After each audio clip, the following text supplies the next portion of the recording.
go.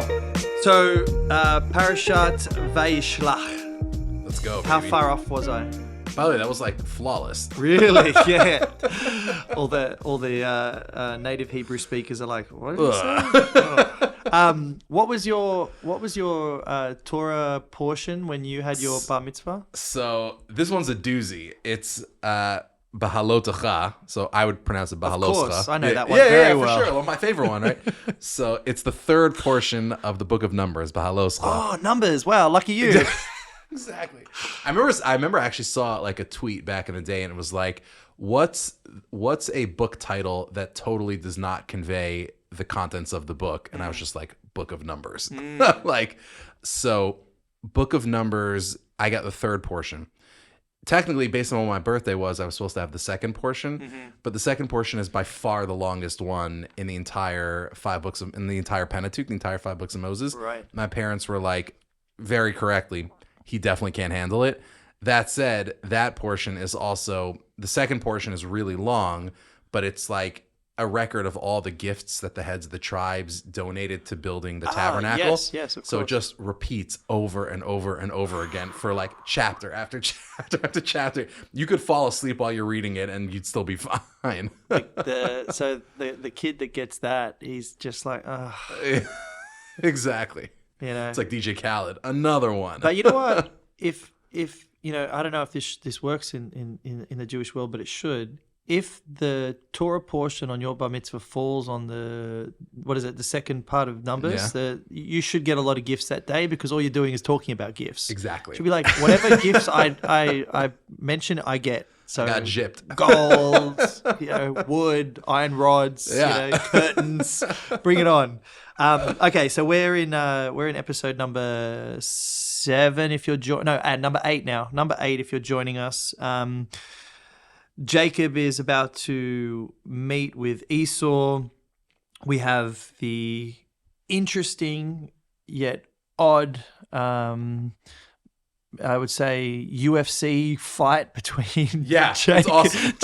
Jacob and God. It's a Brazilian Jiu-Jitsu challenge. The main event. Finally, Jacob meets with Esau, and then we have some more things to talk about. Let's start off with this, I would say, ominous moment where Jacob is preparing to meet with his estranged brother. He hasn't seen him for 20 years, if we track the biblical narrative, and Jacob worked for Laban for 20 years before calling it a day. He's got 2 wives, he's got a bunch of sons, he's got cattle, herds.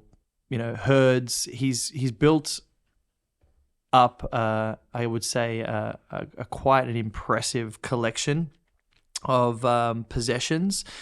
And the one thing I think I want to open on is this prayer.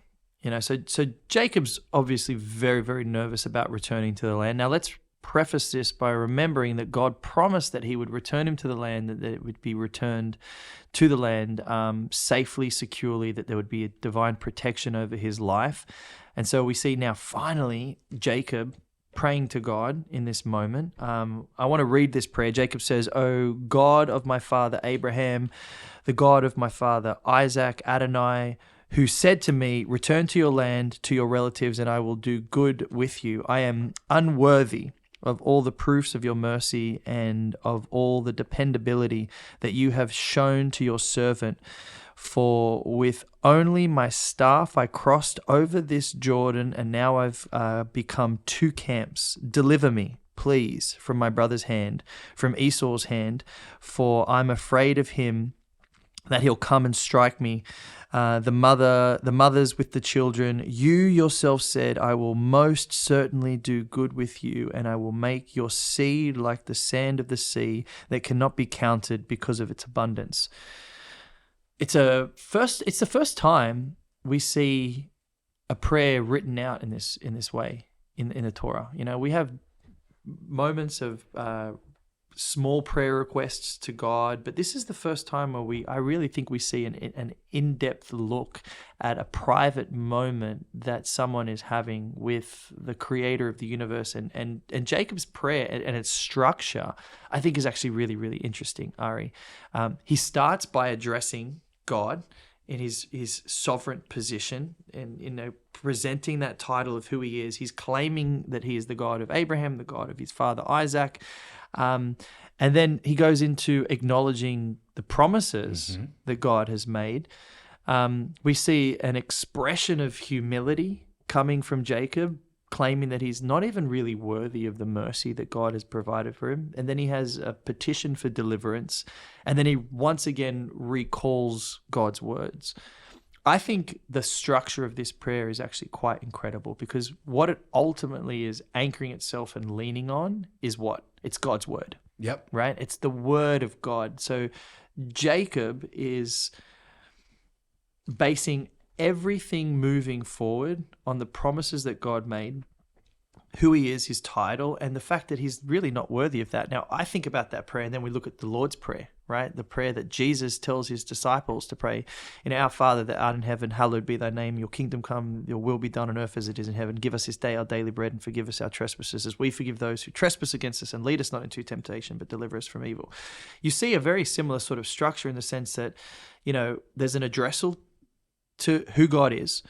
There's an acknowledgement of promises, the promises to provide. Remember that, Jacob, when he first left, he was only concerned about the clothing and the food that God said he would provide, and his protection, returning to his homeland. And then there's like a deliverance from a looming enemy. And it's anchoring itself to this is on you, God. You've made this promise. You've put your word out there. Your character is now the thing that will be questioned, because you're the one who said these things would come to pass. And so I'm going to rely that you're going to stay true to the words you've made in order for your character of who you are to remain as the one who is above all things. And so I think this prayer is actually quite incredible. There's a historian of classical Judaism and Christianity and antiquity named David Flusser. He's Israeli, and he wrote a lot actually about the Hebraic Jewish background of the Lord's Prayer. It's like a straightforwardly classical Jewish prayer, and to the point where the beginning of the prayer, our Father who art in heaven, that's the way that classical Jewish prayer to this day begins. Avinu Shebashamayim, our Father who art in heaven. This is the idea, this is how people in the Holy Land have prayed since Abraham. And I think what's fascinating is that there's a classic rabbinic tradition that just observes what Jacob does here. And it says Jacob does three things. He splits the family in two, right? Because he's preparing for battle. He sends a gift to Esau to appease him. And then he prays to God to signal that ultimately everything is in God's hands.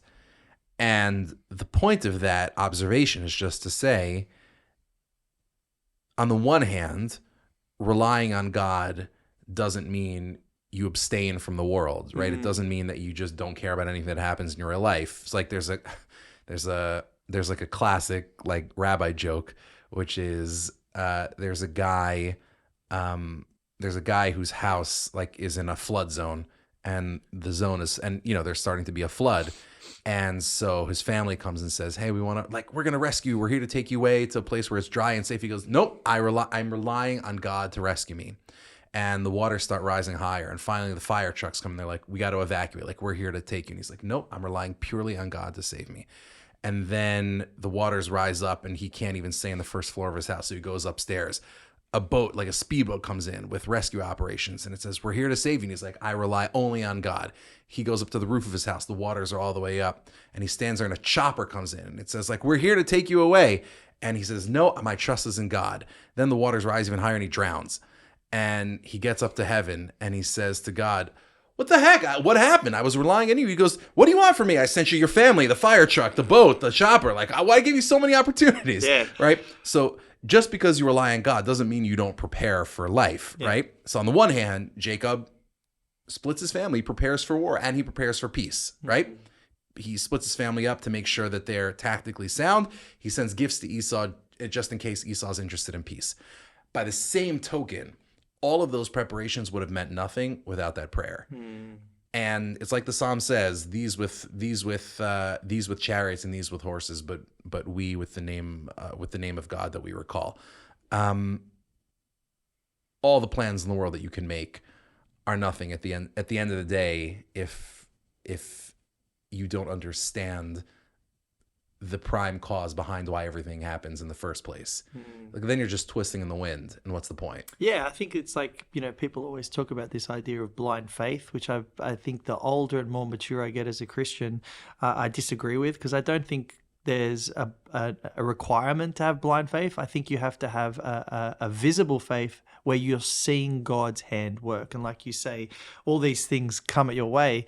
Are you seeing them as God intends you to see them, or are you just closing your eyes and just sort of getting to that tardiness and going, oh, well, God's going to figure it out? Exactly. And so this prayer it's important because he does what he thinks is necessary, but he also ultimately knows that the most important thing is prayer and petitioning to God. And I think this ultimately goes back to the effect that initial moment where Jacob sees the stairway to heaven, with the angels ascending and descending. He sees this, and now we're actually seeing how that is playing out, because Jacob is realizing, as his journey is coming full circle, that his reliance on God is actually necessary. The amazing thing is, over a 20-year period, Jacob still realizes that it's ultimately God who's dictating the story. Now, prior to this, obviously, we've had many moments where the sovereignty of God has proven to be true. I think that's particularly evident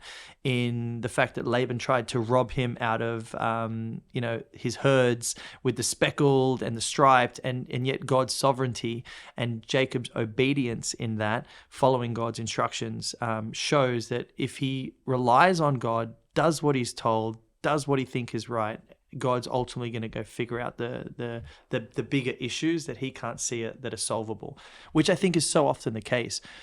We have a direction and a pathway which we ultimately know is correct and true, and there's a lot of obstacles in that way, and we sometimes don't know how to remove the obstacles, and yet somehow God figures out that way, but we still need to walk down that path. Standing still and waiting for the elevator or the escalator to move is not really the solution. So you're right, Jacob does these things, but ultimately puts the foundation on my relationship and prayer life with God, which then takes us to, I think, one of the most interesting and challenging pieces of scripture in the book of Genesis, which is the wrestling with God. Yep.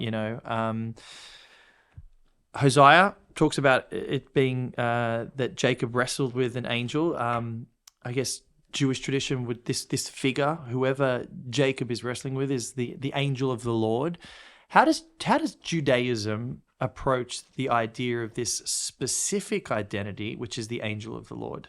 Because it's uniquely different to, like, say, a generic angel who's maybe, in Jacob's story, climbing up and down a ladder, or, an angel with a message like Gabriel, or, the archangel Michael, who seems to be the one who's in charge of, defending the nation of Israel. The angel of this Lord figure, who will also become prominent in Joseph when he enters into the land, he'll stand before this angel Lord. How does Judaism present this figure? What are the rabbinical traditions around this character? Because I think that's really important to sort of get our heads around as we talk about this very, very in-depth, as I said at the beginning, Brazilian jiu-jitsu, black belt, martial arts. It's going to take all night. So there's an important distinction to be made, and the Bible is very, very, very consistent, like 100% consistent in maintaining it. So there's a character that I don't even know if character is the right word. There's a phenomenon that appears occasionally in Scripture which in Hebrew is Malach Hashem, which literally means the angel, or Malach literally means messenger, just like in Greek, like angelos means messenger, right? The messenger of the Lord.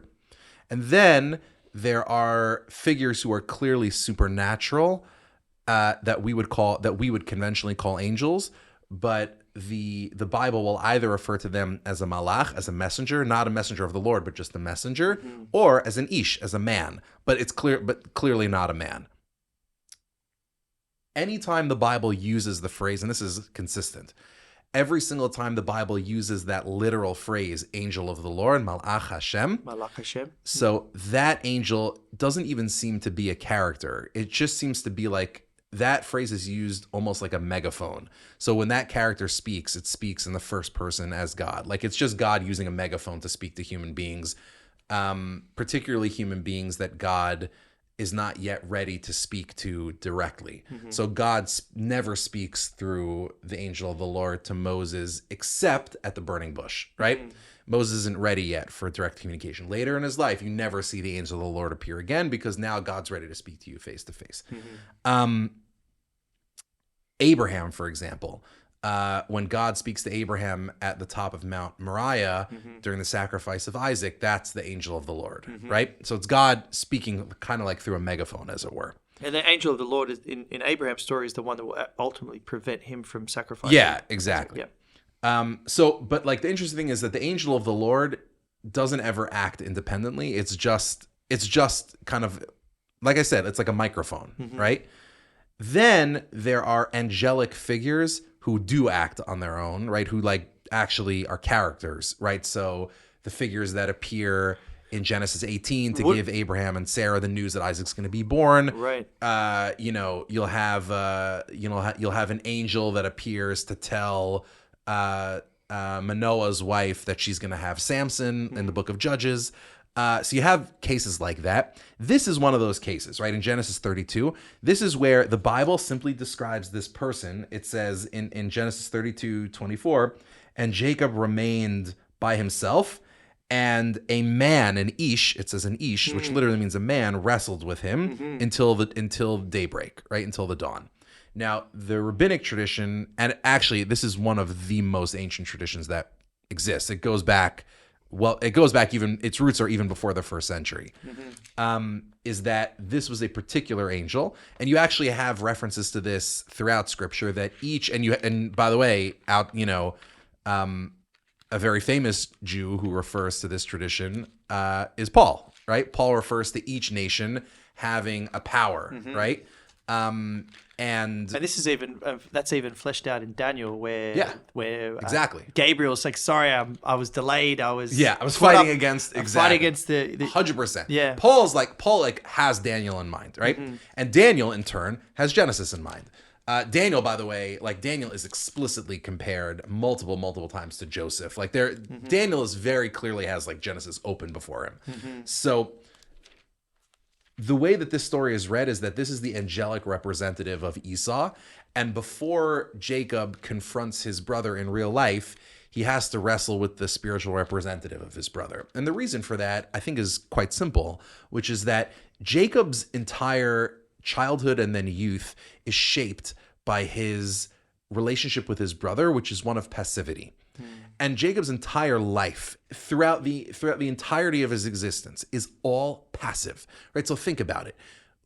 We like to think of Jacob as the one who stole Esau's blessing, but he wasn't the one who stole Esau's blessing. He was the patsy. Who was the one who engineered that entire thing? Rebecca, right?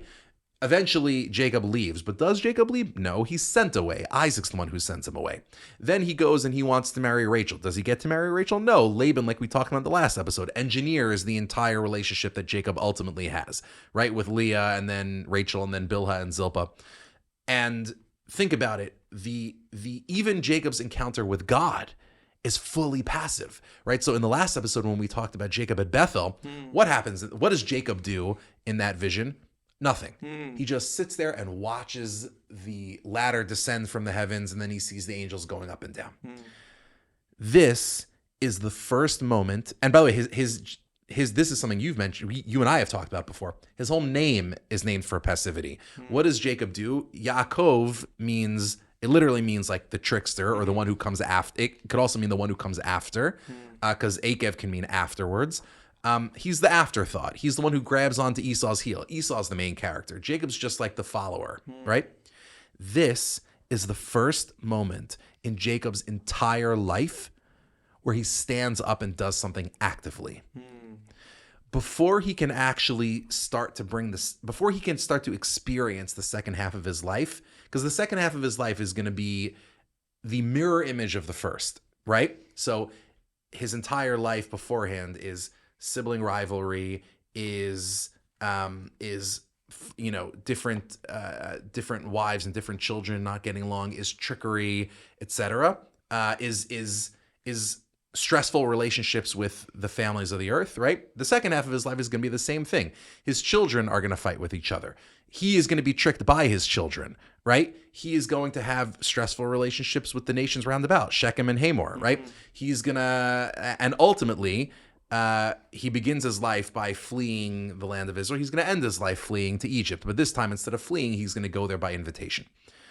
Before Jacob can be ready to face the second half of his life, where he's going to be challenged to make right all of the things that went wrong in the first half, he has to stop being passive. He has to learn how to stand up for himself and exercise the courage of his convictions. It's the only way that he can survive. And so that's why the rabbinic tradition says that this angel is the representative of Esau, because before he could confront Esau and the Esau's of his life, in reality, he has to wrestle with them spiritually. Interesting. So the rabbinical tradition is that this is the angel of Esau. And so how do we get to the place where then Jacob makes this statement, I've seen God face to face and my life has been spared? Yeah. So how does it translate in the Hebrew, and how do we get to the place from like this angel, a conversation? And also, I guess the other thing is the figure that Jacob wrestles with, this angel, is ultimately going to be the one who also renames him. Exactly. So by the way, that itself is part of the rabbinic tradition, that it is both ironic but also deeply profound that Jacob's entire destiny is shaped not by himself but by Esau. Like, Esau is the one who names him Israel. And so what the verse says in 32, chapter 32, verse 30, it says, "And Jacob called the name of that place Peniel," which means which literally means face of God, the face of God. Because he explains, because I saw, or perhaps it could also mean linguistically, because I see the face of God face to face, and I have been saved, right? Or rather, my soul has been, my body has been preserved, my life has been saved. If you compare the Hebrew here, like, this is the second time that Joseph has named a spot after an encounter with God, right? The first time, and Jacob? the first time is Bethel, right? Oh, Jacob. You said Joseph. Yeah, sorry, yeah. right. Sorry, not Joseph, right? Yeah. Jacob. This is the second time that Jacob names a place after an encounter with God. And both of them have the same name of God in it, right? Kel, right? El. The first one is Bethel, and the second one is Peniel, right? And they're parallels to each other. The first one is, he says, Bethel is the house of God, right? I don't see God in it. I just know God is here. He says, this is the house of God, and this is the gateway to heaven. God is up there. I'm down here. I'm fully passive in my relationship with God. Yeah. But this is where I'm confronting God. I'm standing face to face with God. I'm actually taking an active role here. So this is the first time, like, Jacob names this place in parallel. It's like a bookend to the naming of Bethel, because Jacob is finally embracing the possibility that he can play a proactive role in his life and not just be a victim, not just be passive, not just be going behind people's backs, but he can actually stand forward and stand for something. It's actually quite an interesting thought when you put those two name locations together, being Bethel and Peniel, because you're right in the sense that there's a generalization of this is the house of God, and then this is the face of God. What's the difference between the house of God and the face of God? Well, that's intimacy, right? So you can think about even the structure of the temple, right? The temple had an outer court, it had an inner court, it had the Kodash, and then it had the Holy of Holies. And so the closer you are able, you can see the house of God, but if you actually really want to come into close proximity to the Creator, face to face. Now, this is a theme, and it's also something that's going to be brought up throughout the Jewish text. Moses is said to have a face-to-face relationship with God, so much so that when he left the Holy of Holies, he would have to cover his face with a veil because it was shining. And so this is actually quite interesting because we see Jacob is now, he's been introduced to God. And so it's this like, okay, the house of God. He's gone through this journey for 20 years, and now he gets to a place where he's wrestled with man. He's wrestled with the corruption of man, that being Laban, who's this character that's presented in the shiftiness, the nature of man to try and manipulate any situation for his own personal benefit. And now he comes to a place where he wrestles with this angelic figure, and he comes to a place where he said, now I've seen God face to face, the face of God, which means the relationship has now intensified, it's come closer, which is the ultimate goal, right? We don't go on a journey just to see the house of God. We don't pursue God just to say, okay, well, that's who he is, or that's who he says he is. But now there's an intimacy which kind of presents this idea of face to face. The Gospel of John opens in a quite a poetic way where it says, in the beginning was the Word, and the Word was with God, and the Word was God. And so the face-to-face reality of pursuing God is kind of where Jacob's story has gotten to, which is why the renaming becomes such a pivotal thing. There has been a transition and a change that has taken 20 years, and now we're at the place where there's a real intimacy with God. I love the fact that Jacob has these moments alone. Yep. He had the moment in Bethel alone. He has this moment in Peniel alone. And I think we often as people, as those who are trying to pursue God, we have a deep fear of being alone, but it's in the alone where you might have a better opportunity to sort of come face to face with the reality of who God is. God likes to reveal himself in the solitude and the isolation of the life journey where you're constantly surrounded by people. And if you think about Jacob, I mean, how many moments would Jacob actually have to be alone at this point? He's got, 2 wives, 2 concubines, 13 children, and there's no alone time. And here in this moment, he needs to be alone because he needs to kind of take on the next part of his journey, and this is where God comes to him, and we have this name change. We were talking about this. I remember we were talking about leading, like, there was people that we were bringing to the Holy Land, and I remember you told me that for a lot of groups, like, the first thing you do is you don't take them to Jerusalem, you don't take them to the Sea of Galilee, you don't take them to Hebron, you don't take them to some big building, you just take them into the desert. Because there's something about being alone. Yeah, the Judean wilderness is one of the few places that I've ever been to in my lifetime where I've really you could hear your heartbeat if you get deep enough into the Judean wilderness, and there's something beautiful about that because there's nothing there. It's so desolate. And so I guess what starts to be amplified in the desert of the Judean wilderness is your voice, and also, if you're open to hearing God, you can start listening to what God has to say. It's an interesting thing, the Jacob's wrestle with God. Sometimes I think people can spiritualize it, and I think the author prevents us from doing that because of the physical injury. Very much so. It's such a good point. Yeah, right. People would like to. Genesis is like whatever you were thinking, don't. Yeah. So it's just like, he's just spiritually wrestling with God. No, he had a physical injury. But it's the same thing where it's like, the interaction between the spiritual world and the physical world coming together into the reality of what this story is. I do believe there's many times where I've heard God's voice, and when I have conversations with people, I really felt like God called me to do this, or God said this, or God said that. And people say, "Well, did you hear it?"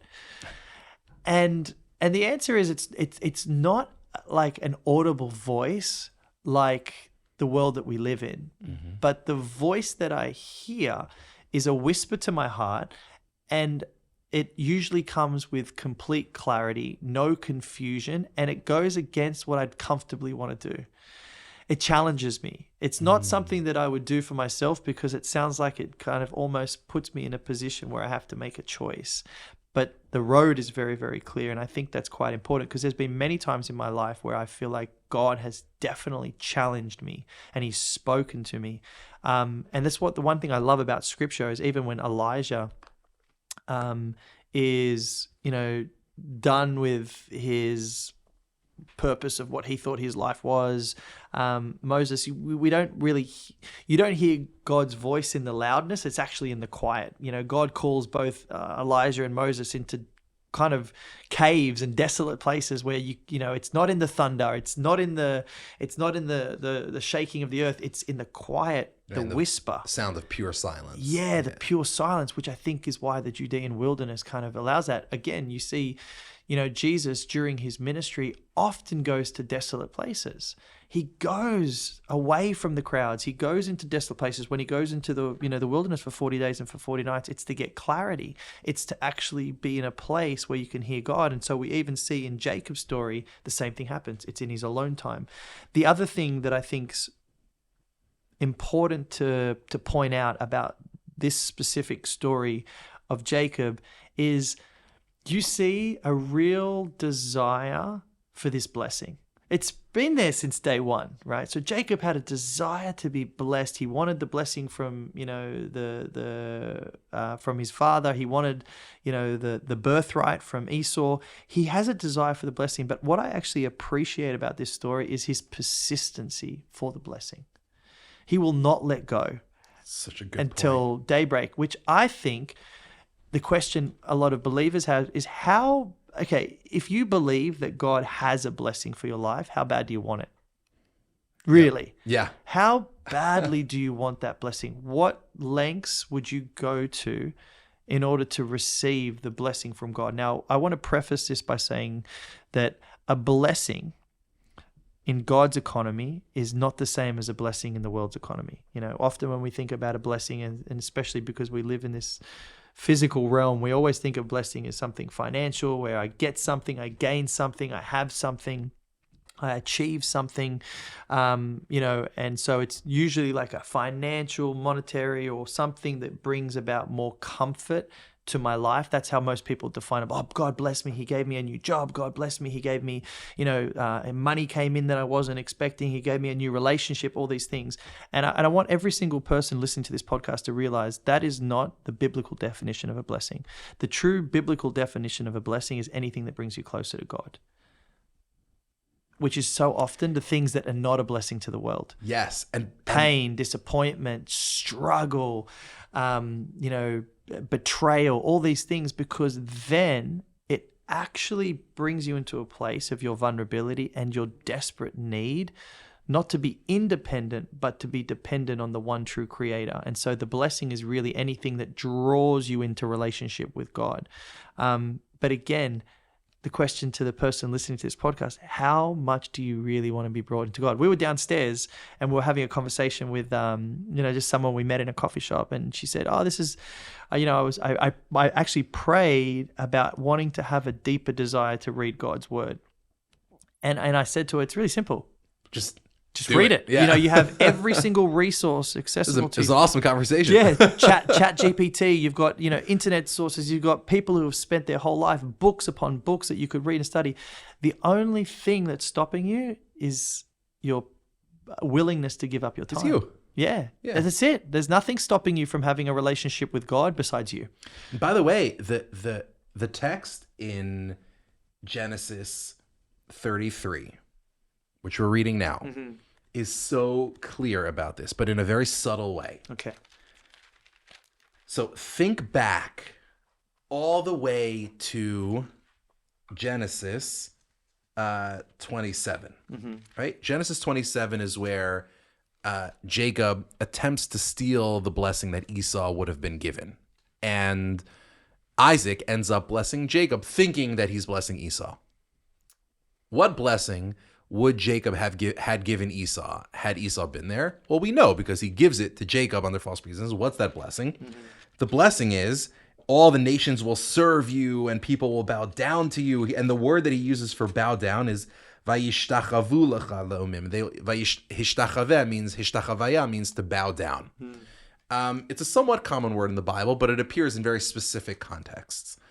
The blessing, in other words, that Isaac gave to Esau was a blessing about power, conventional power, like worldly success. Now, ultimately, we know that was not the covenantal blessing, and Isaac actually had never intended to give Esau the covenantal blessing because Isaac only gives Jacob the covenantal blessing before Jacob sets out for Laban's house when Isaac knows that it's Jacob. So we talked about that in a previous episode. Yeah. But here, think about it. And this is kind of like a conceptual question. Is it possible to steal a blessing? Like, can you commit, benedictal fraud, right? Can you steal a blessing, right? Does it work? Like, does Jacob actually get the blessing of Esau rather?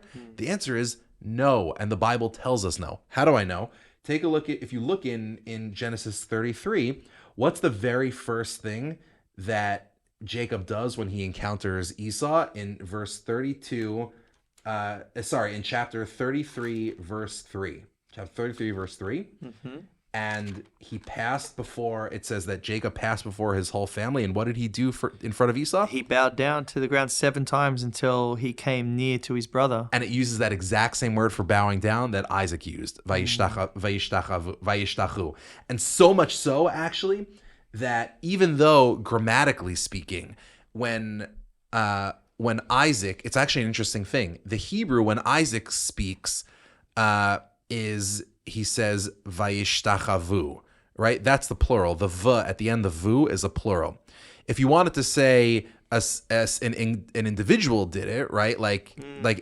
Isaac is saying they will bow down to you. All the nations of the world will bow down to you. If you wanted to say an individual bow down, you wouldn't say vayishtachavu. You would just say vayishtachu. You wouldn't have that v at the end. Now, when Isaac says it, the way it's spelled in the Hebrew is as if it's a singular person doing it. It doesn't have that extra v sound. So the vowels have to put it in, right? But the vowels aren't there in the original text. They're added much later in the 10th century. So the words that the Bible actually says, it's as if Isaac is talking about a single person, not all the nations of the world. It's almost as if Isaac knew that this blessing, even though I'm saying it about many people, is really going to be about one person. And who's that one person? It's Jacob. Jacob actually is the one who in the end bows down to Esau. So the question then becomes, okay, well, what was the blessing that Jacob was actually searching after? And this is really the lesson that Jacob has to learn. When he's a kid, he thinks precisely what you were articulating before is the conventional wisdom, which is the blessing means power. It means wealth. It means success. It means worldly achievements. And at the end of the day, he loses all of those things. I mean, he's literally not just bowing down once before Esau. He's bowing down 7 times before Esau. But what does he get? A covenantal relationship with God. And that's the valuable thing. Yeah, and he gets the restoration of a relationship. It's the upside down kingdom theory, right? Jesus talks about, he who is first will be last. Who's the greatest in the kingdom of heaven? He who is least, and so it's this idea that if I'm number one in the story, if I'm at the top, if I'm the most famous, most successful, the most wealthy, I'm blessed by God. But in actual fact, no, that's the worldly blessing. It's not the kingdom blessing. Jacob's blessing was humility. He was given the ability to now look at his brother in a different way, and yet that is what's beautiful about it, because now he's actually, like, you look at Jacob's humility in the second part of chapter 33, and you actually look at him with different eyes. All of a sudden, you say, "Oh, look at you! Like, you are not the same Jacob who departed on his way." That's a blessing, because now you're resembling and you have a closer imagery to a humble, loving, peacemaking God. And so, Genesis 1:26, let us create man in our image.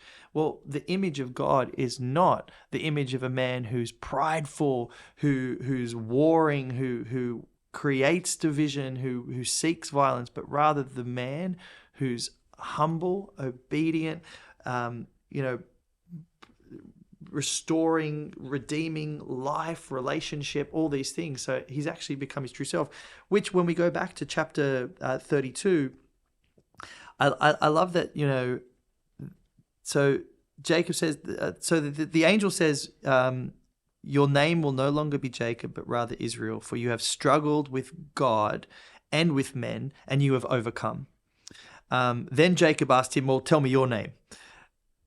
Ignored. He's like, come on. Ignored. But he said, what's this? You're asking my name? Then he blessed him there. And so I love how the biblical texts doesn't tell you what that blessing was. We kind of see it. We see a change in character. We see a new journey, and we see that it's not this worldly, physical blessing. Jacob was already wealthy, but now he's actually going to get a real wealth, which is relationship, restoration, and now he's going to return to the land which he's probably desired since he left. As that journey tracks, we see Jacob finally arriving into what is now modern day Nablus, or what the biblical location is called Shechem, and he purchases some land, which I think is important, the purchasing of land, because it's the belief in the inheritance that this land, it's like Jacob wasn't given anything. He did it rightly, fairly, justly. Mm-hmm. And I think that's really, really important, because he buys this land in Shechem, which will ultimately become a place that will have, again, a lot of significance. And there at the end of chapter number 33, he says, then he set up an altar and he called it El, is Israel's God. So I find that statement interesting. I think in the Hebrew, you can probably, you will say this much better than I will, but it's like this statement that he makes is kind of like the important understanding that Jacob was blessed, because, we go back to when he first left, and he says, if God will be with me, this is in chapter 28, look over me in the ways that I'm going, and provide food for me to food to eat and clothes to wear, and I will return with shalom to my father's house. Then Adonai will be my God, right? So if X, Y, and Z is done, Adonai will be my God. And here in chapter 33, El is Israel's God. He's saying, yes, you did everything you promised. You didn't forsake me. You provided for me. The journey was long. The journey was complicated, but here I am. And now I'm confirming what I said all the way back 20 years ago, that yes, you are my God, which I think is the blessing. Yeah. He gets it. Precisely. It's the full circle of Jacob's story. But the amazing thing is that, like, the Bible resists the temptation that lesser narratives would embrace, which is to say, and he lived happily ever after. Because the immediate next thing that happens, Shechem and Dinah, right? Before we go to that, I want to talk about one thing. Yeah. Because Shechem, for all those Christians listening, Nablus, you'll have a famous story in the Gospel of John where Jesus meets a Samaritan woman at a well. She claims it to be the well of Jacob. This is the same place in the land that Jacob purchased. He clearly, obviously, dug a well there. It was significant enough. Jacob's a builder. He's building stuff all over the place. Yeah, and he has, two camps, livestock. And so this becomes a significant moment in the Gospel of John where Jesus meets a woman at the well. And Jesus makes some interesting statements in this place. First of all, the woman kind of says, well, should we be praying on this mountain or that mountain in Jerusalem? And Jesus says, a time's coming where God is looking for a people who will worship him in truth and spirit. And I think what I love about what Jesus says here, particularly in the place where Jacob's well is that's really what it's about, isn't it? Truth and spirit. Jacob is searching for the truth of who he is, and we also have this spiritual journey that he has been on for 20 years. Here is the same place where Jesus will challenge him on that, and the woman will meet Jesus at the well, and there'll be a whole exchange about the identity of the Messiah. But again, this is a biblically locatable place. I've been to the well, Jacob's well, which is now in a modern church, and again, just in the events of Jesus's none of these are like straight up stories. You can literally walk these places. You can walk the word, which is mind blowing because insane. You're like, wow, like Jacob was here, Joseph was buried close to this location, Jesus came here, there was a whole Samaritan community, and it all fits into the story. As you were saying, we have this like what we think is a button-up moment. Yes, Jacob gets it. First-time reader of Genesis, he's like, oh, amazing. So, okay, next. God is the God of Jacob. I also love how he talks in third person here, right? It's like El is Israel's God. And maybe, prophetically, Jacob doesn't realize what his name will ultimately represent.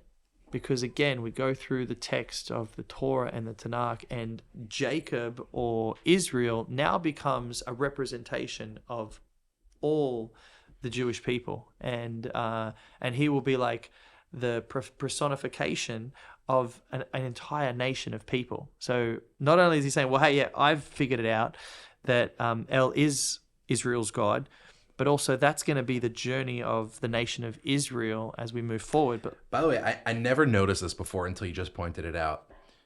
The name that Jacob gives that place is almost an oxymoron. Mm-hmm. Like if you translate it into English, it's Kol Mikaelson Yisrael, which is God is the God. In English, it would be God is the God of Israel. Mm-hmm. But if we translate it that way, which sounds odd, right? It does sound odd. But if you translate it that way, I think you missed the wordplay. I've never noticed this before. Well, I'm glad I helped you. Yeah. Because what's interesting is there are a lot of different names for God that the Bible uses. Mm-hmm. El Shaddai. Exactly. Yeah, there's Elohim, Hashem. It's the name, like the tetragrammaton, the four-letter name. Mm-hmm. And then there's Kel. There's what the pagans called El.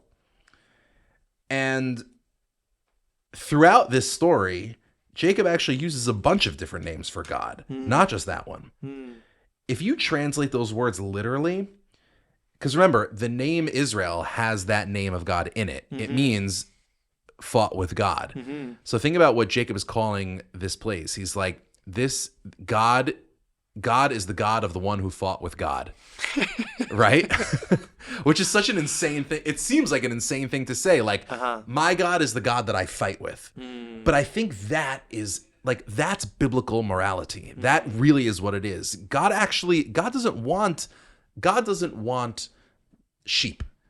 God wants people who are in active dialogue and conversation with him. And there are going to be moments in Jacob's life where he's going to ask, why is this happening?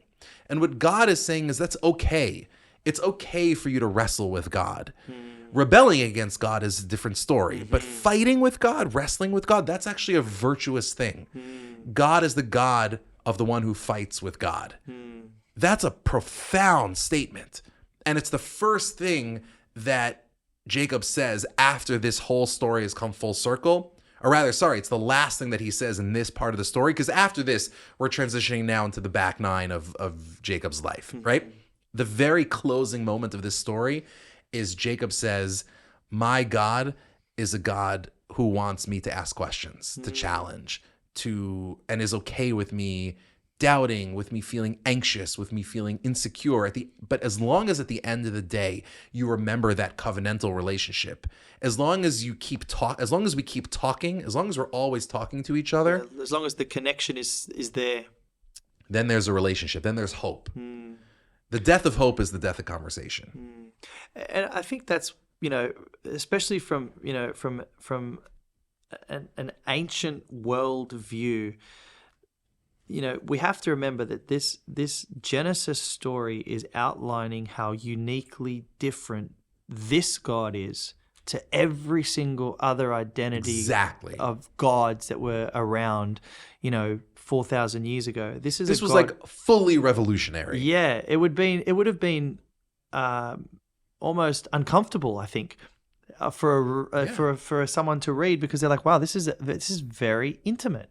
This is not a God who created the world in some violent battle with another God, and we were just a byproduct of, an accidental event. But this is a God that is like every ancient creation story is that, right? Is like the gods were fighting and they made human beings to be our slaves and this, or like, this god killed that god and the blood dripped out. And you're right, like we're accidental byproducts. And even when we exist, the nature of our relationship with the gods, like with the pagan gods, the Egyptians, the Babylonians, the ancient Romans, etc., they all believed that the gods were just like these kind of dangerous forces that you needed to keep at bay and almost like distract so that they would leave you alone. Or bless you in some way. But yes, I think you're right. Like this degree, the God of the Bible is both immeasurably powerful, more powerful than any God in any other tradition. No other chief of the pantheon in any other tradition is also a creator God. It doesn't exist, let alone the only God. So the God of the Bible is both immensely, incomprehensibly powerful and deeply, I love how you put it, almost uncomfortably intimate with human beings. Yeah. It's mind-blowing. It is uncomfortable because you think about yourself, your thoughts, your failings, and you think, oh, God's seen all of it. Yeah. And yet he's still womp womp. Yeah. And yet he's still willing to come good on his promise to make something good of a fallen man. We have this beautiful moment where Jacob makes his statement, and then we're instantly dragged back in to a reality check. Like we think, okay, well, the issue that he had with Esau, it's done, it's over, there's reconciliation. Yes, now everybody can be happy. And yet then all of a sudden you go, oh, no, fallen world. And we have this story of Dinah having a desire to go and mingle with this new land, this new people, and she's subsequently what the biblical narrative, I would say, is she's raped. We actually, linguistically, we know that's what happened. How do we know? Because the particular language that the Bible uses here. So there are two ways the Bible has to say to sleep with somebody, and it always uses a preposition.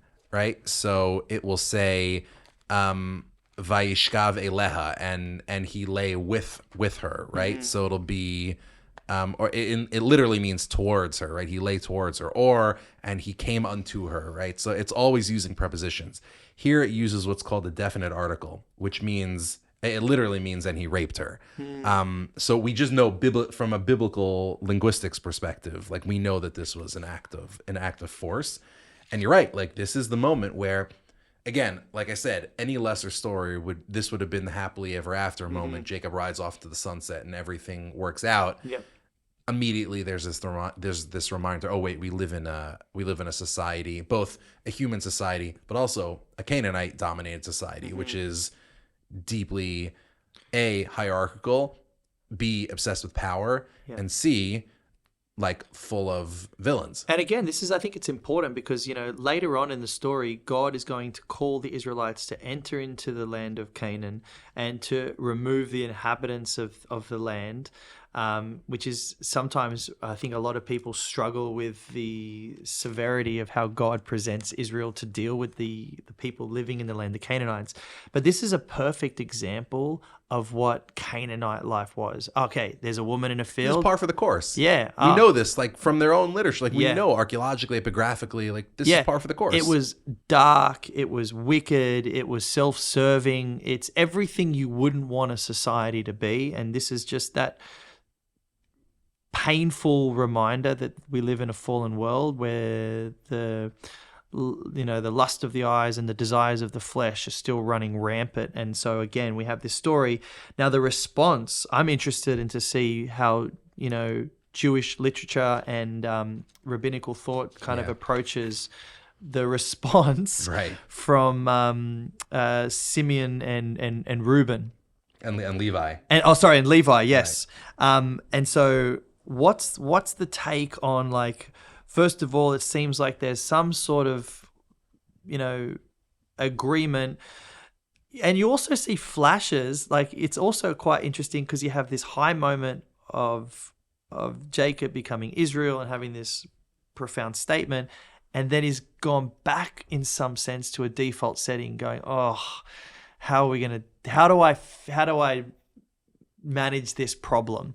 What are we going to do?" And we don't actually see Jacob defending or really kind of stepping up into the sense that his daughter was raped. In fact, it's the brothers who will kind of maybe go to an extreme length. Let's talk about that and talk about this is like one of my favorite topics. So, like, first of all, this is a common thing that we see throughout Genesis, and I think you pointed it out in episode 3, where anytime you see the inhabitants of the land, it's this like dystopian morality, like when you see the inhabitants of Sodom and how they treat guests, right? It's like this sort of macabre version of hospitality. It's like whoever comes in whoever comes into town, first thing we got to do is rape them, right? And the same thing with Shechem, like new people in town, we just sold them a plot of land. First thing we do, assault, right? And it's actually a pretty accurate portrayal of, I mean, like, again, this is a civilization we know is engaged in child sacrifice. We know all that kind of thing. So the question is, how do you respond? There actually is a deep divide within the Jewish tradition about how to read this section and how to assess it. So, for example, how should we assess the actions of Simeon and Levi? Did they do the right thing? Did they do the wrong thing?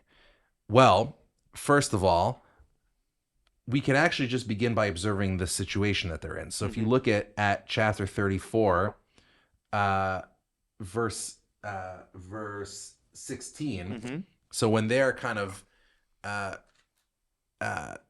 just to kind of set the stage, what happens is they see that their daughter has been taken. Their father is apparently going to do nothing to save her. And so they take it upon themselves to punish Shechem and all the inhabitants of the town for both, in Shechem's case, perpetrating this, in Hamor's case, shielding his son, and in the case of the rest of the town, from being the kind of society that allows this to happen and raising zero outcry about it.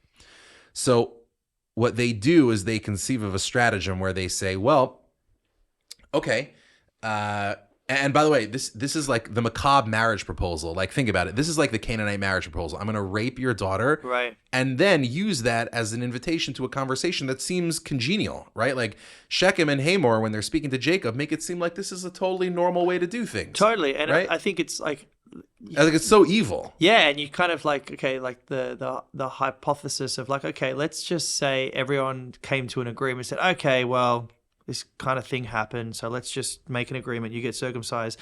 Then it would only set a horrible standard moving forward. So then all the other men of Shechem would be like, oh, well, what about that one? She's kind of cute. Well, since, And that seems to be how things were done. So when Simeon and Levi come to Shechem and they start engaging conversations with them, so they come up with this stratagem where they say, okay, we'll play your game. Right? Shechem says, we should actually be a family, you and I, right? And Simeon and Levi say, oh, you know what? You're totally right.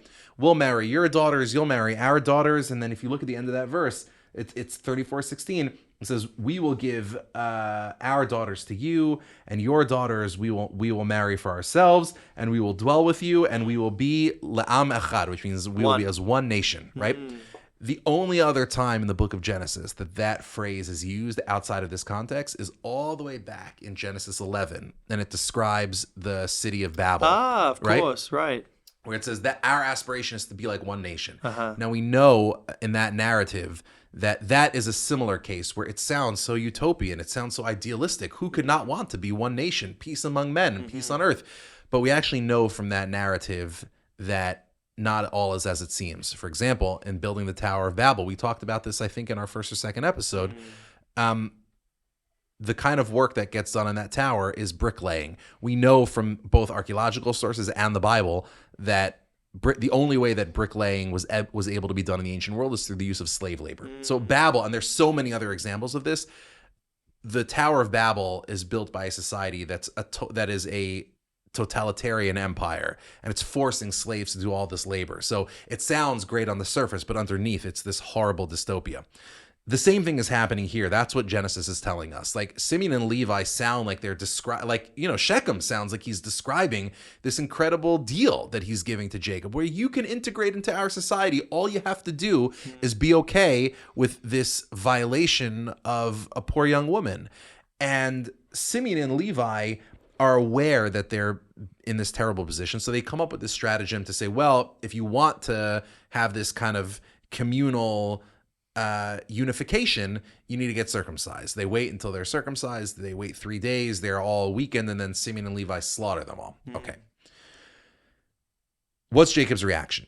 So Jacob's reaction is, if you look in 34 verse 30, so Jacob says to Simeon and Levi, you have ruined me to make me to kind of make me a stench. Yeah, dirty almost, right? It's Right. like to make me smell amongst those who dwell in the land, the Canaanites, the Perizzites, and we are small, and if they'll rise up against us and kill us.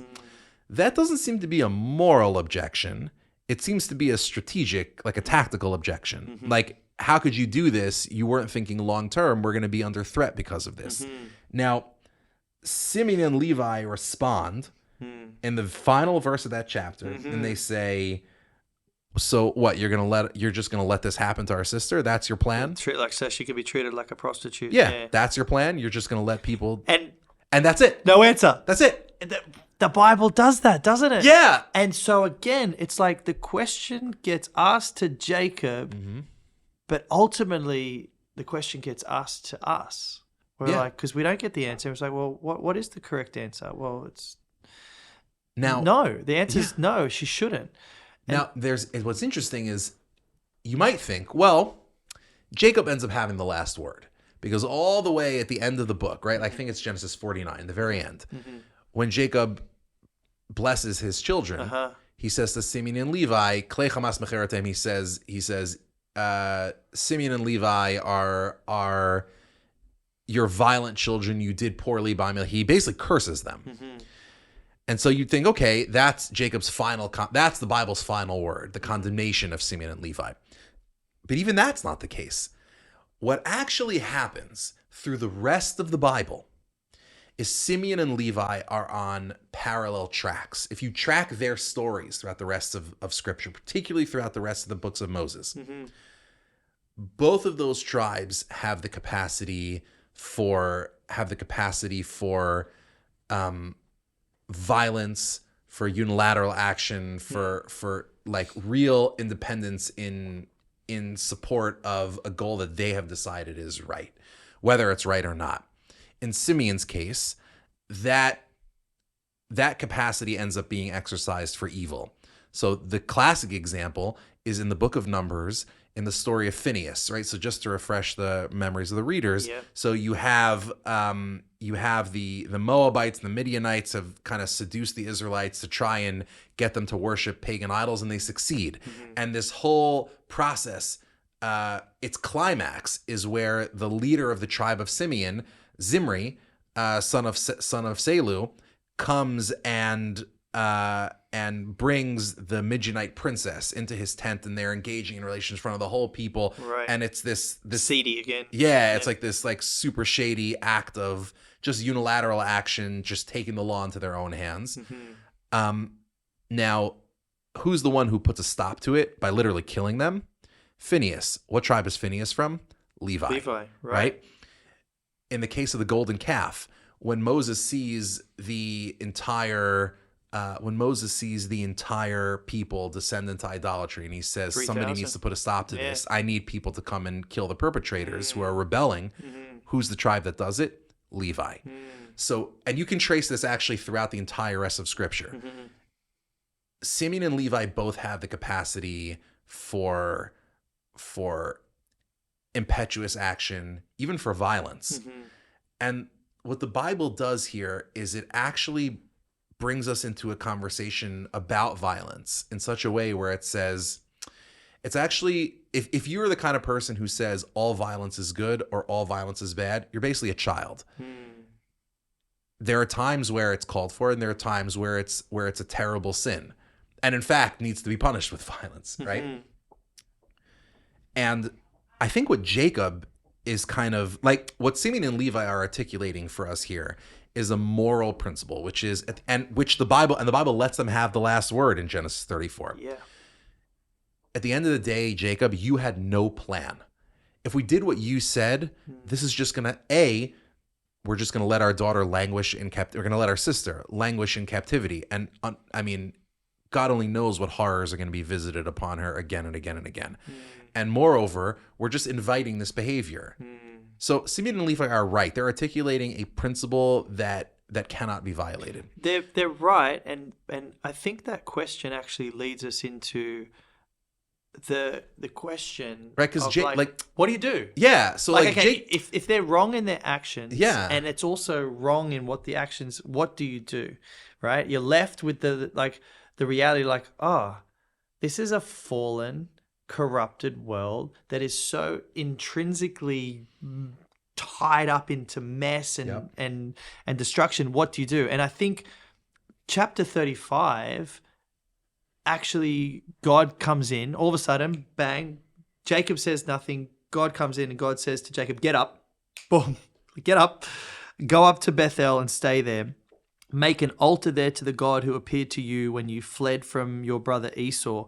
So Jacob said to his household and everyone who was with him, get up, get rid of all the foreign gods that are among you, cleanse yourselves and change your clothes. Now let's get up and go to Bethel so that I can make an altar there to God who answered me in the day of my distress and who has been with me the way that I have gone. So they followed the instructions. They got all their household things, and so what is the answer to? Well, should we let our sister be treated like a prostitute? No. The proof is this world is corrupted, and God says there needs to be a cleansing and a removal of the false gods and the false moral compass of this world. And I think we move into a place where God says, you don't have a solution. The solution isn't necessarily going to kill people, but there is a greater solution, which is a changing of who you are, changing of your clothes, a cleansing, and actually becoming something new, which is a rededication to who? To God. And and by the way, you know what that makes me realize? What was the one thing that Simeon and Levi did that you could really criticize? And that Jacob seems to be responding to, not by words, as you said, but by deed. It's the same thing that Saul does wrong with the Amalekites, and that Samuel calls out, right? Samuel is commanded to destroy the Amalekites and not take any spoils. And the reason is because the Israelites are acting as the hand of God. You have to punish these people. Like, these people are evil. What Samuel, in fact, does is he conquers the Amalekites. He engages in this slaughter. Saul engages in this slaughter, but he keeps the spoils for himself. Yeah. And when Samuel comes and confronts Saul and he says, what did you do? Saul says, but I killed all the people I was supposed to kill. That's what I said. Yeah. And Samuel says, and then he actually says, Kol Mikaelson. It's actually a play on words. The word should be ma Kol Mikaelson, right? What is the voice? What is the sound what is that sound I hear? It sounds like cattle. He says instead of umma. Is a word that almost never appears in the Bible, but because it's an onomatopoeia, he's saying Kol Mikaelson, like, what is the sound of the lambs bleating that I hear? Samuel is like, okay, if you really thought, if God commands you to perpetrate an act as serious as this, you cannot take any enjoyment from it ever. Any benefit at all. Yeah. You can't, like, this has nothing to do with you. And so if you're taking spoils of war, then this is just murder. And what Simeon and Levi do is they take the spoils from Shechem. Everything, yeah. Yeah. And that, I think, is what, like, Jacob doesn't even call that out directly, but by deed, I think you're right. That's exactly what happens in the beginning of chapter 35, is where Jacob says, okay, we need to get rid of all these material property, of all these material possessions that we have in our hands that are dedicated to pagan gods, and we need to get rid of them. We need a total cleansing, because if we're going to be it may be true that we need to stand up for ourselves. That is true. Like Simeon and Levi, I think ultimately in that respect are right. But if we're going to be the people who stand up for ourselves, we have to be upright. We can't be suspected of these baser motives. And that's ultimately what Samuel says also. Like, if you're going to be, on the one hand, we have to be the kind of people who take action when it's needed. And we can't let people prey on us like this.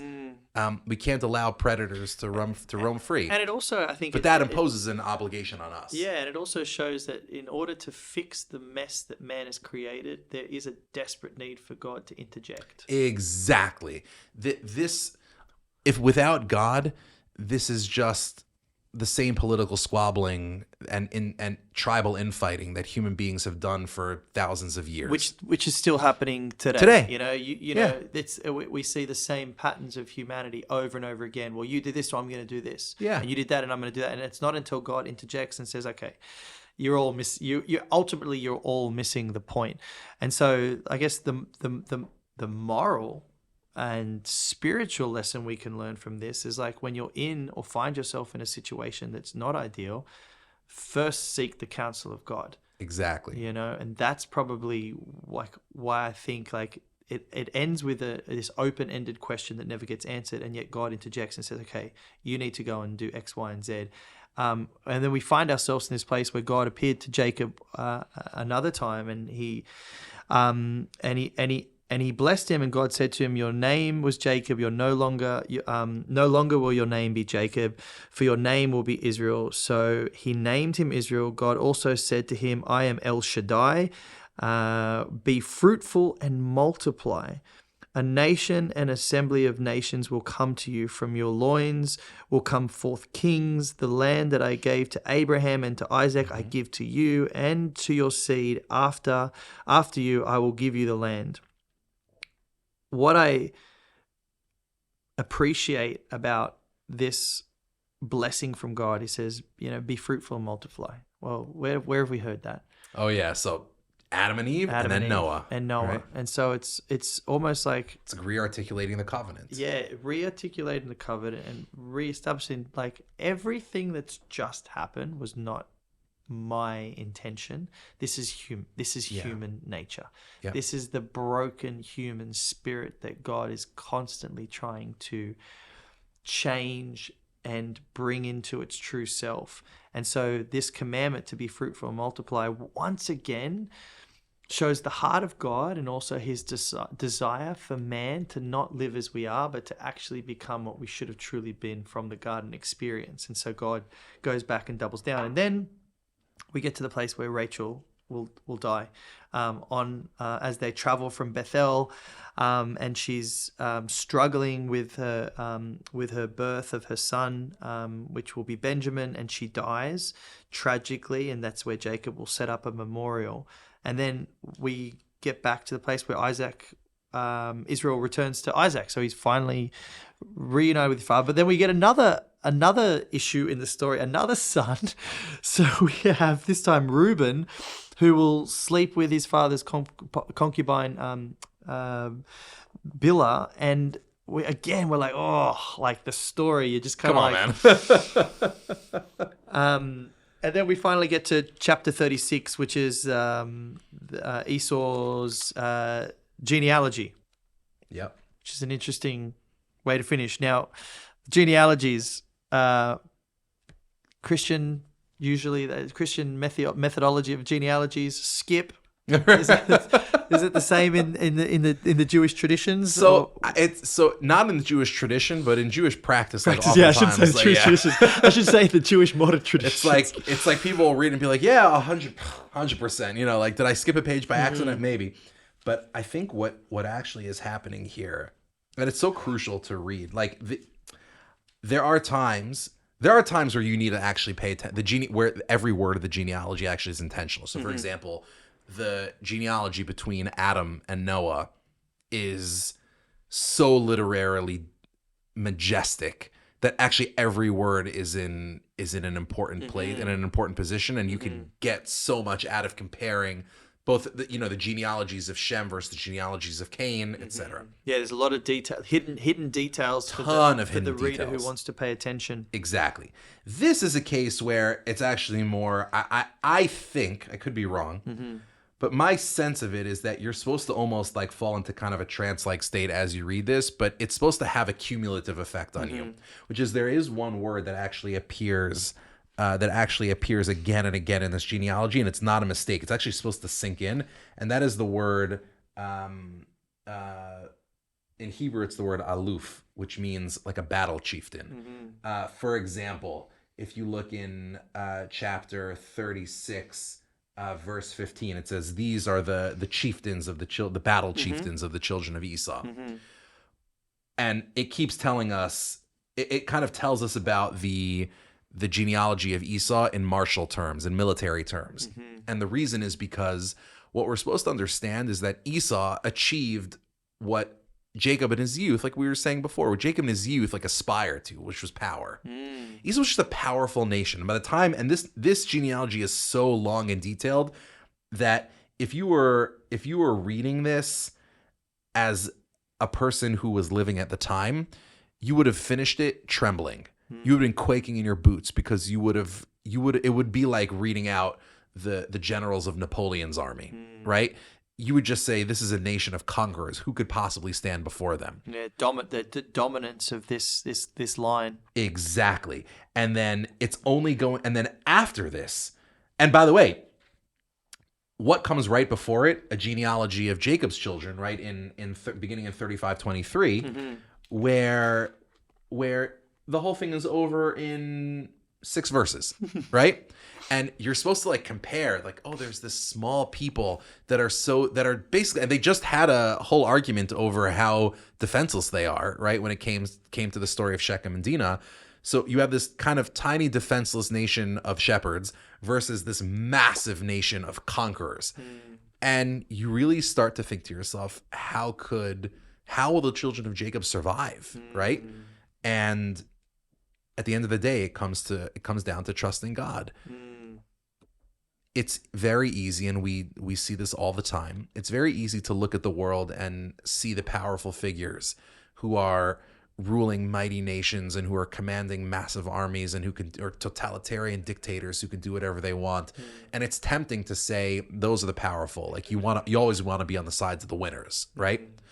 And when you take a biblical perspective, you start to say, yeah, but how many of those people have there been in history? Pharaohs, Alexander the Great. How many times have we seen the Bible put two groups or two characters together side by side, and without a biblical worldview, you would lean towards one side. The side that is probably not the side of God. Exactly. And so again, over and over, God is constantly drawing this line between two groups of people. And I think even to this day, I think there's a line in the sand between those who follow God, who look like they're losing, and those who follow the ways of the world and look like they're on top and they have the power and they're winning. But if anything, the book of Genesis tells us what you're perceiving or what you think is going to unfold is actually not the case, and it's going to be the other, the latter, the alternative.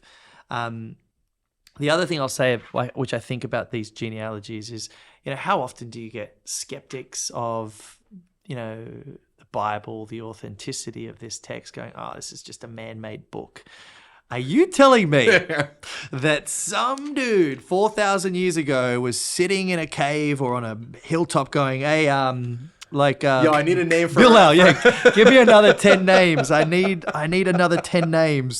Something like Mashakrat. That's good. I like that. Let's put that in. What else we got? Eliphaz. That sounds good. That's got a ring to it, right? How many should we do? I'm up to 67. Should we stop? You think that's enough? They'll buy it. Zavan and Zakan. Did we use those already? Right. No, wait. Did we use that in yeah. And so no one's gonna check. They'll flip right through it. Right. But what it creates for us is that this is a historical text that is recording human history in such a deep, detailed way that I don't think people would make this effort anymore. I mean, like, you know, if I asked you, tell me your great grandfather's name, you'd be like, like, I don't even know my Probably got a ch in it. yeah, right? But we just don't know. And yet the biblical text is outlining generations of people in detail, in their tasks, in, you know, their marriage unions and all that stuff, which I think is only proof that this book is so profound in nature. You know, again, we were talking to this woman down at the coffee shop, and I said, I think we forget how incredible the Bible is. Like the principles, the spiritual implications, the foundational truths, the moral truths, the historical truths. Like, you know, so often when archaeologists who could be very well secular go looking for an ancient site, the first reference that they'll use to try and track down its exact location is the Bible. And they'll find it. And they find it. They're like, oh, that's funny. It's exactly where the Bible said it would be. I just had figure. I just had to dig down. And time again, there's been more and more discoveries, specifically in the land of Israel, that line up the biblical narrative to like an incredible accuracy. Even when there seems like there's a contradiction in some level, it's often that exposes a greater truth, or something that was like, oh, we've learned something. What we thought wasn't possible in the ancient world is actually, which was written in the text and we disagreed with, is now being proven to be correct. Oh, maybe we should start believing this book a little more than being skeptics. I mean, it's the most criticized book in human history. But that's also the thing. The Bible, first of all, just formalistically, is totally unique in terms of books that come out of the ancient world, and even books that came after it. There is no other ancient Near Eastern text. There's not a single example that combines law and narrative, that combines holiness and law, right? Ritual text and law. Not a single text that combines even two of those. The Bible combines all three, because the Bible is actually narrating real life to you. And it doesn't hide things. No, and that's the other point. Doesn't sugarcoat things. The Bible is the only text in the entire history of the ancient world, and in much of history subsequent to that, that allows its heroes to fail again and again and again and again and again, and doesn't require itself to resolve, right? Like we saw it with Simeon and Levi and Jacob. Yeah. The conversation just cuts off. It's just, yeah. And it's okay. Yeah. Because that's real life. Yeah. Like the Bible's interested in real life. It's not interested in like it's often caricatured as like a pious fable, like a VeggieTales style fable. It's not that. I remember you and I've talked about this before. Like we were describing a friend of mine, friend of the pod, Dan Luxembourg. Shouts to Dan. We were talking. Dan, we love you, Dan. We love Dan. We know you're listening. We were talking to a couple of writers, like, you know, traditional media, Hollywood, and we were describing, like, they were kind of asking us for like pitches about like Bible stories, right?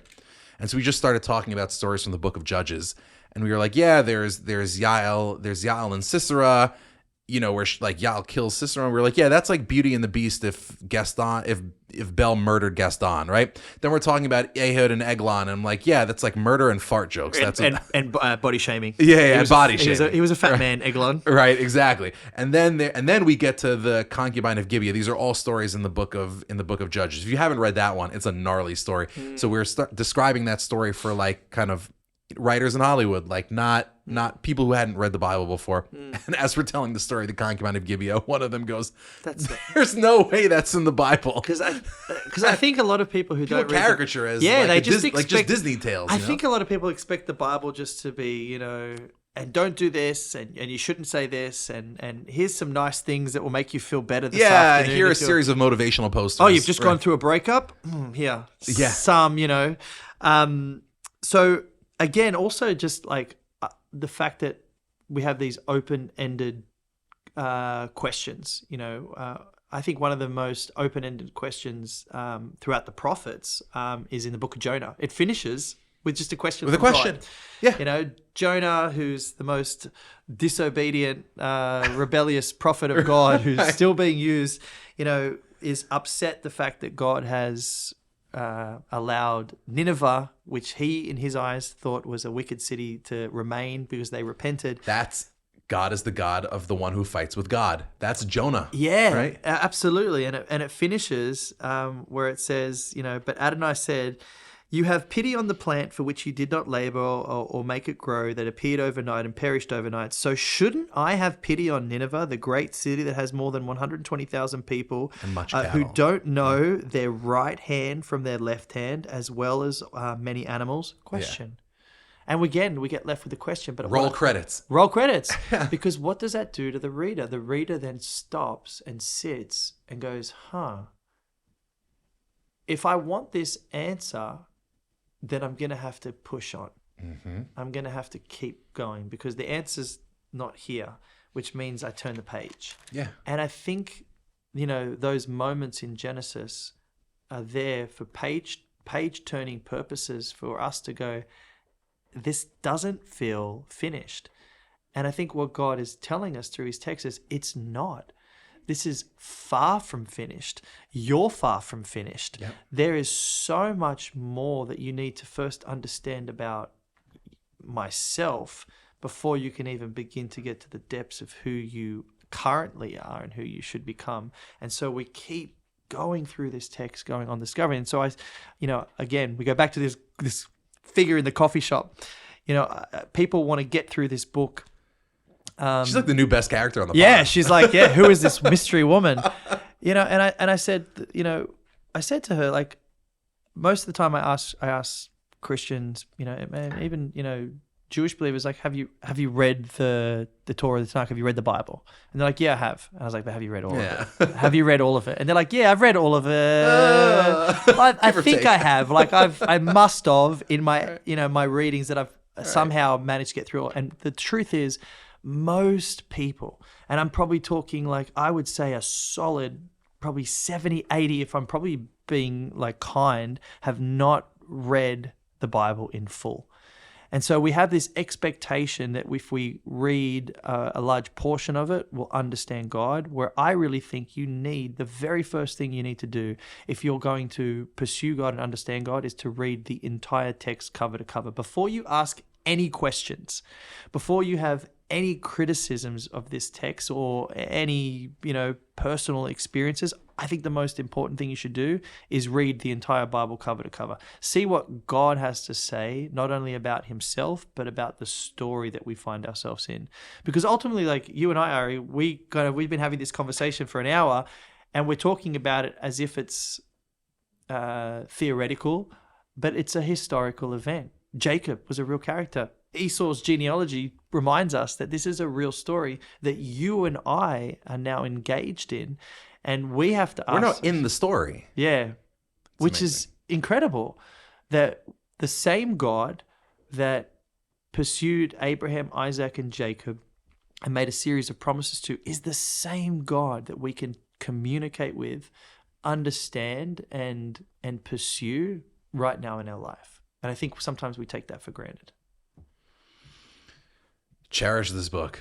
Another perfect episode. There we go.